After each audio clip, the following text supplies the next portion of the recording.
హైదరాబాద్ మియాపూర్లో హైడ్రా కూల్చివేతలు చేస్తోంది. పటేల్ చెరువు నుంచి గంగారం చెరువుకు వెళ్లే నాలా ఆక్రమణలకు పాల్పడింది శ్రీ చైతన్య కాలేజ్. వాటి తొలగింపు చేపట్టింది ప్రస్తుతం హైడ్రా. నాలా ఆక్రమణపై హైడ్రాకు స్థానికులు ఫిర్యాదు ఇచ్చారు.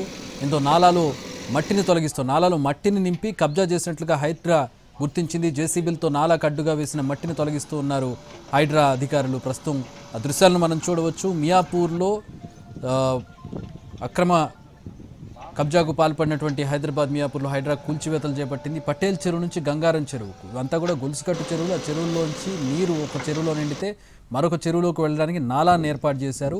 ఆ నాలాను పూడి చేసి ఆ భూమిని ఆక్రమించి కాలేజీ కట్టి విద్యార్థులకు విద్యాబుద్ధులు చెబుతారు.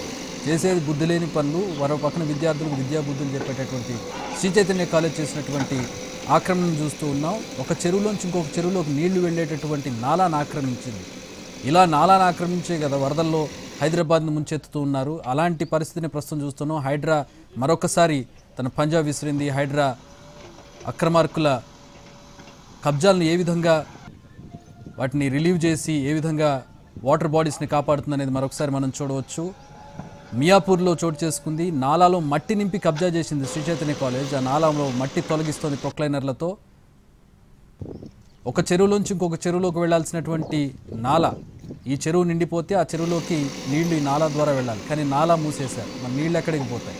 చుట్టూ ఉన్న అపార్ట్మెంట్లను ముంచేస్తాయి. మళ్ళీ వర్షాకాలం, మళ్ళీ మునకలు.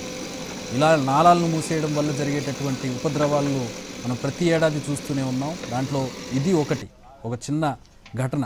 శ్రీ చైతన్య కాలేజ్ చేసినటువంటి ఆక్రమణ ఇది.